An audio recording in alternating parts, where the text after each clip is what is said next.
안녕하십니까. 12월 12일 월요일 새로운 한 주가 시작되는 오전 11시를 가리키고 있습니다.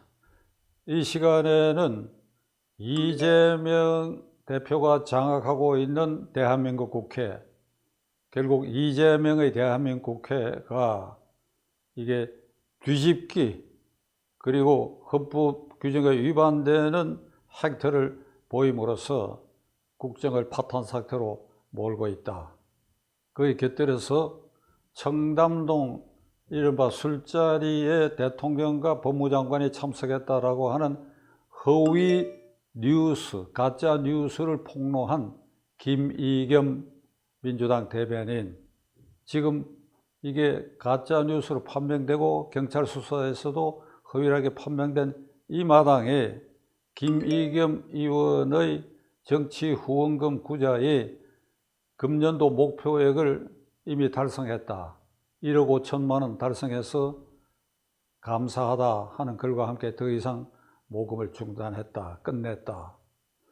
그러니까 김의겸을 응원하는 부대들이 그에게 정치 후원금에 이게 쓰나미를 퍼붓고 있다.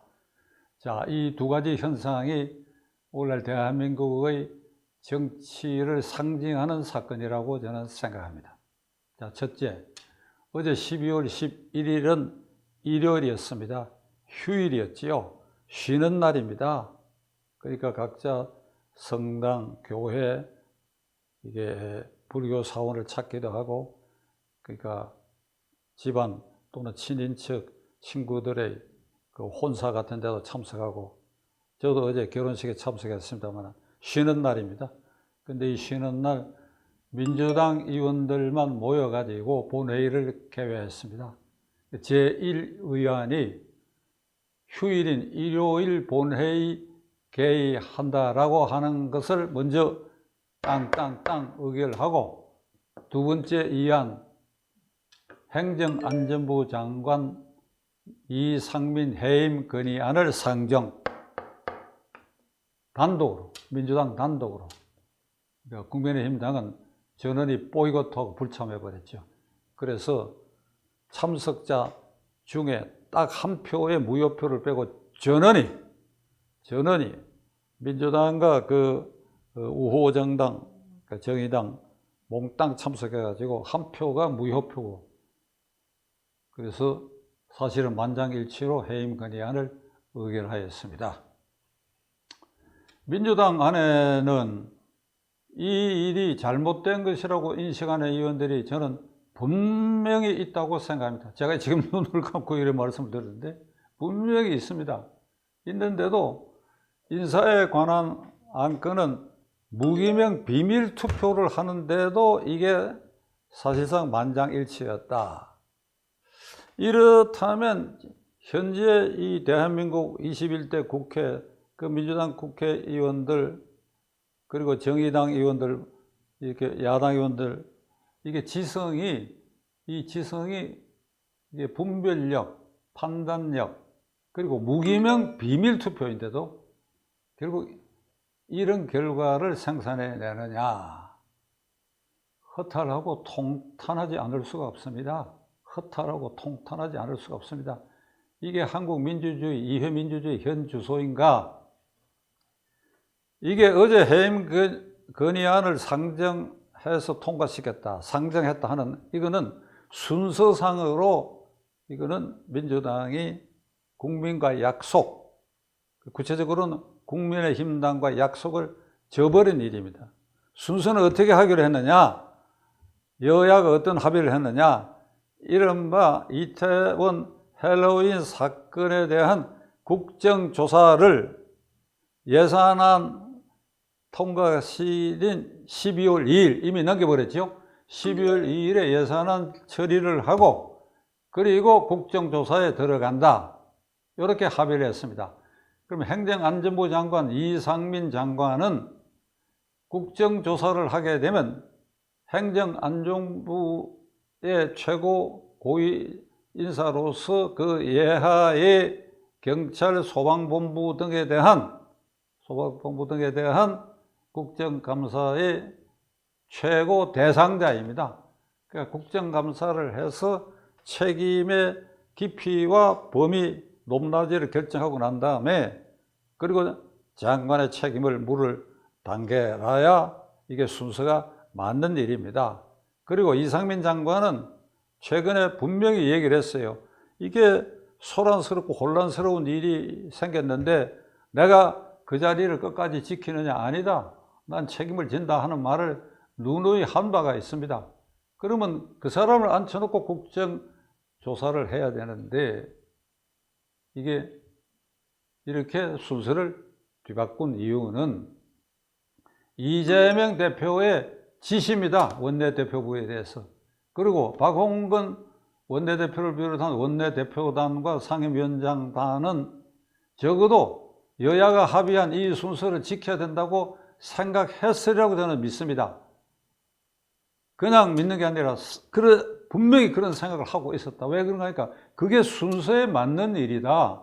예산은 통과시키고 그리고 나서 국정조사권을 발동하고 그리고 그 책임의 논답에 따져서 이상민 장관이 스스로 물러서든지 그때 안 물러서면 해임 건의안을 발동하든지 해야 한 이 순서란 걸 알고 있는데 서둘러 가지고 이상민 해임안부터 이렇게 발의해서 통과시켰다. 윤석열 대통령이 분명히 이 해임안을 안 받아들일 것이다. 안 받아들일 겁니다. 제가 봐도 이걸 대통령이 받아들일 수가 없지. 안 받아들일 것입니다. 그러면 국민들에게 자 봐라. 이게 헬로윈 사건에 대해서 아무도 책임지지 않는다.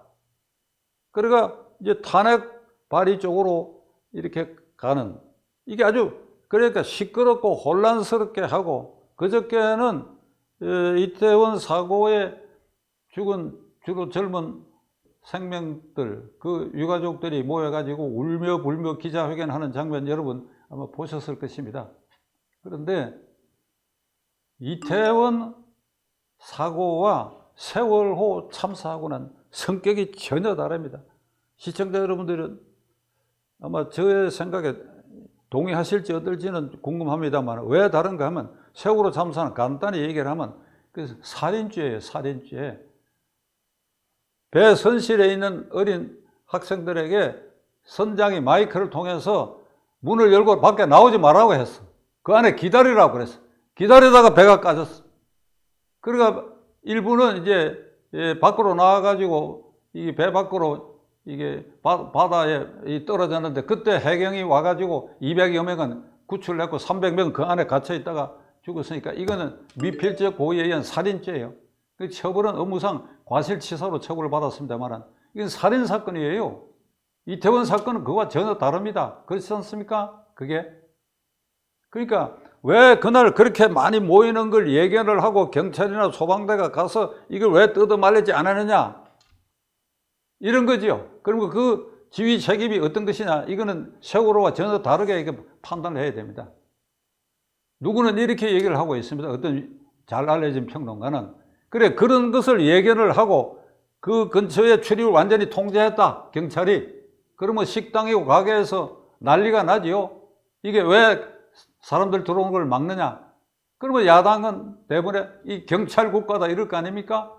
그러니까 이게 세월호와 이태원 사건과는 전혀 성격이 달라요. 국정조사를 해서 이게 행정적 책임을 따져보는 것은 따져봐야 하지만은 그런데 이것을 세월호 참사와 같은 방향으로 정치적 공세화하고 하기 위해서 또 그걸 부추기기 위해서 순서에도 맞지 않는 예산안 처리도 안 하고 국정조사도 하기 이전에 느닷없이 휴일날 이상민 장관에 대한 해임 결의안을 이렇게 의결했다. 이건 뭐 뻔하지요. 이재명 대표에게 쏠려있는 그 사법 리스크를 어떻게든지 이 사법 리스크가 지금 거의 절정에 올라가지고 이 정기가 끝나면 저는 검찰이 반드시 영장 청구해야 되라고 생각합니다. 우선 이걸 모면해보자. 어떻게든지 모면해보자. 여기에다가 모래를 퍼붓고 하여간 쓰레기를 퍼붓고 해보자. 이거 아니겠습니까? 그러니까 원내대표, 박홍근 원내대표 등이 이 주호영 국민의힘당 원내대표와 합의했던 순서 이걸 박원건 원내대표도 지키지 못하게 된 것은 이재명 대표의 지시일 뿐 아니라 강경파, 이른바 개딸 등 강경파들의 협박 때문이라고 저는 생각합니다. 그렇게 지금 민주당 원내대표와 양식이 있는 국회의원들도 이게 이재명 극렬 지지자들의 협박에 이게 굴종하고 있는 상태가 지금 계속되고 있어요. 이걸 누가 구출해 줘야 될 것인가? 이거 누가 구출해야 되는가? 이 사람들을 제 정신대로 올바로 이회 국회 운영의 본궤도에 오르게 하기 위해서 누가 이걸 구출해야 될 것인가? 국민이죠, 국민. 자, 김의겸 의원, 민주당 대표, 한겨레 기자 출신 비례대표, 그것도 비례대표 시작 때가 아니고 한 1년쯤 지나서 억지로 들어왔지요. 청와대 대변인 시절에 흑석동에 투기지 투자지 해가지고 부동산 막대한 이익을 남겼다. 이래가지고 청와대에서도 그만뒀다. 그 청와대에서는 해임했다고 하지만 국민의 입장에서 보면 쫓겨나지요. 이 김의겸 의원이 난데없이 민주당 대변인이 돼가지고 이재명 대표의 이게 음호 부대에 아주 선봉에 서서 저격수가 되어 있습니다.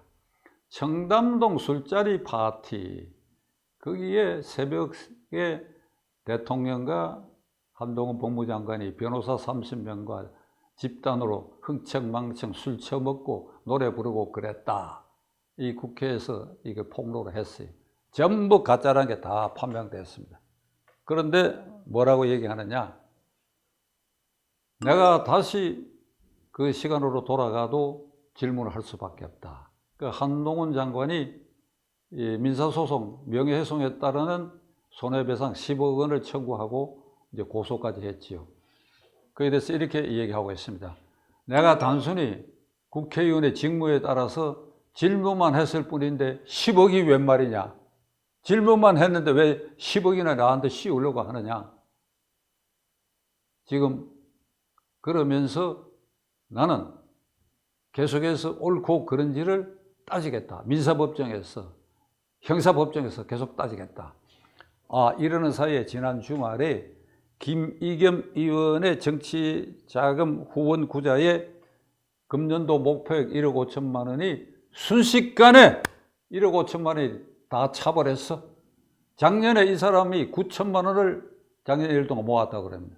그런데 금년 연말에 와가지고 1억 5천만 원 채워버렸어. 그래서 일단 여기서 더 이상 입금하지 마십시오 하는 그 문자를 올리고 앞으로 계속 정진하겠습니다.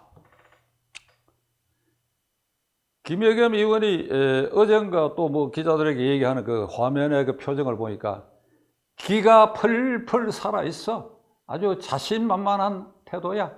등 뒤에 응원군들이 이런 돈을 모아주고 이러니까 기가 펄펄 났어.